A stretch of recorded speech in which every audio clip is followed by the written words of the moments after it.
DMTV Info, votre chaîne d'information en temps réel. La politique, la santé, le sport, les faits de société, la musique, les rumeurs et bien plus encore. Vous découvrirez cela dans notre chaîne DMTV Info.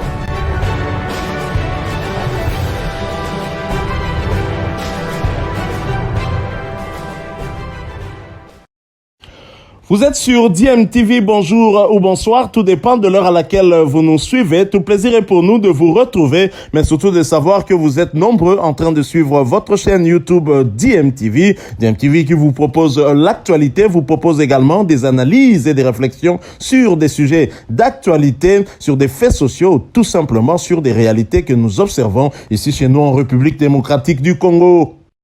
Barrage Qatar 2022, l'actualité c'est encore ces doubles confrontations sur le continent qui finalement a déterminé quels étaient les 5 pays qualifiés pour représenter le continent africain à la prochaine Coupe du Monde qui va se dérouler au Qatar en 2022. Alors la République démocratique du Congo qui était aux prises au Maroc, des langues commencent à se délier pour dénoncer le manque d'organisation autour de cette double confrontation.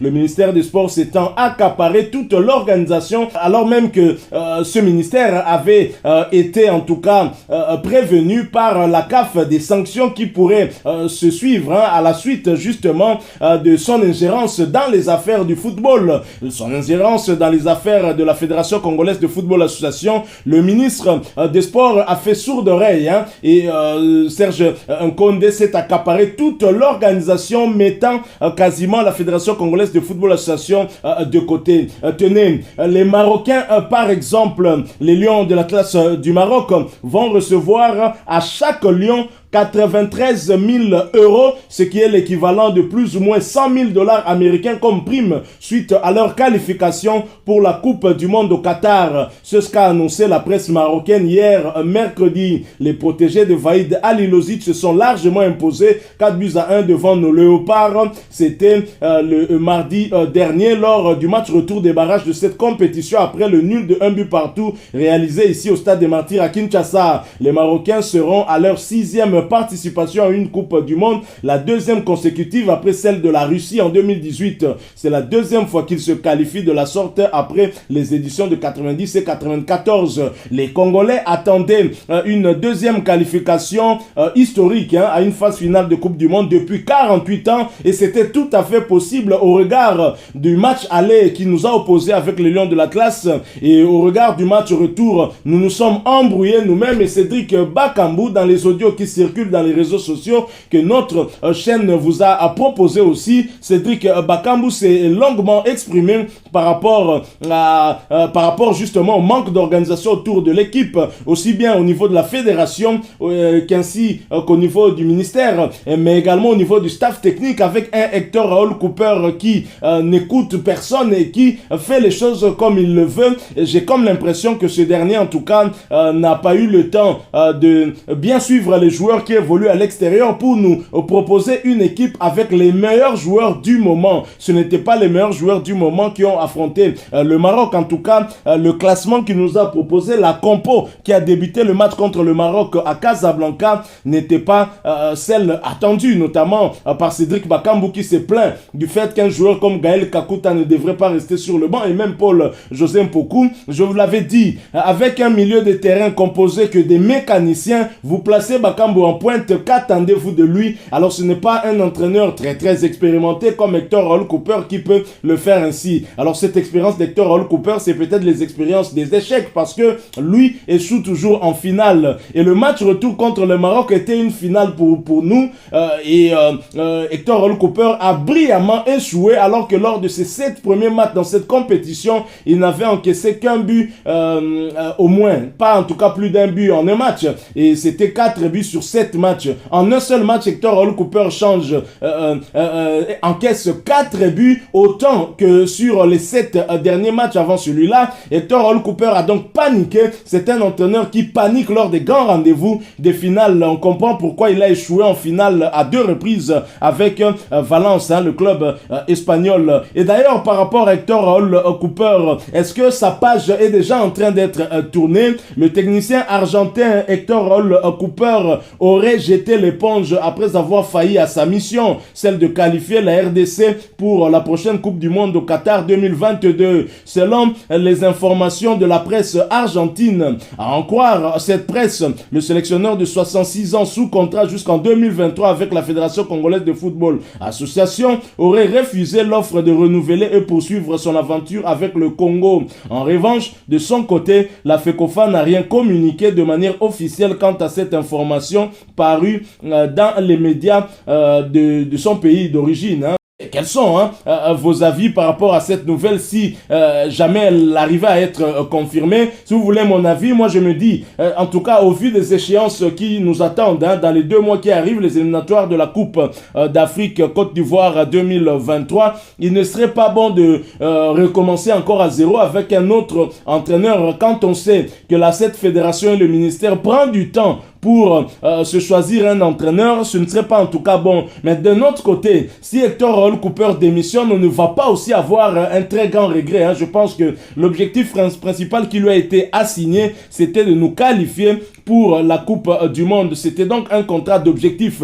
Il n'y est pas arrivé. Il s'est embrouillé lors de cette finale, comme je l'appelle, cette manche retour dans le cadre de ces barrages des éliminatoires de la Coupe du Monde Qatar 2022. Il s'est lui-même embrouillé. Alors, qu'en pensez-vous? N'hésitez pas à partager avec nous votre point de vue en nous laissant un commentaire, bien évidemment. Alors, Hector Raoul Cooper a-t-il démissionné? N'a-t-il pas démissionné? En tout cas, en Égypte, leur sélectionneur a démissionné. Celui de l'Algérie, Belmadi, est encore en train de réfléchir. 2 des 4 entraîneurs éliminés lors de la soirée du mercredi dans le cadre des barrages de la Coupe du Monde Qatar 2022 zone Afrique ont démissionné. Jamel Belmadi de l'Algérie et Carlos Queiroz de l'Égypte. Le premier a été éliminé dans les derniers instants par le Cameroun. 1-2, c'était dans les prolongations. Après l'échec face au Sénégal, battu 3-1 au tir au but, les Égyptiens ont appris la démission de Carlos Queiroz, leur sélectionneur. Il est temps pour moi de laisser la direction de l'Égypte à quelqu'un d'autre, a tweeté Carlos Queiroz après l'élimination des Pharaons. Mon rêve était d'amener l'Égypte pour la 5e fois à la Coupe du Monde, mais c'est Cissé qui s'est qualifié avec le Sénégal. Le jeu est terminé. Malheureusement, nous n'avons pas réussi à atteindre la Coupe du Monde. Tout est fini et il n'y a pas grand-chose à dire, écrivait le technicien portugais dépité. L'Égypte doit se trouver un nouvel entraîneur avant les débuts des éliminatoires de la CAN 2023. L'Algérie reste encore sous le choc. À Blida, les Fennecs ont perdu la qualification dans les derniers instants d'une rencontre électrique face aux Lions indomptables du Cameroun sur un but assassin de Karl Toko Ekambi, sociétaire de Lyon en France. C'était à la 123e minute, 1-2. En conférence de presse, Jamel Belmadi a laissé planer un doute sur son avenir. Il est difficile de parler d'avenir. Tout le monde est abattu. On ne se voyait pas rater cette Coupe du Monde. 10 secondes, un bilan sera fait, mais pour l'instant, la déception domine. Le jour où je ne me sens plus utile à mon pays, je saurai quoi faire. Il y aura une réflexion dans les jours à venir, a déclaré en conférence de presse le sélectionneur vainqueur de la CAN 2019 avec l'Algérie. Voilà donc des sélectionneurs qui démissionnent déjà.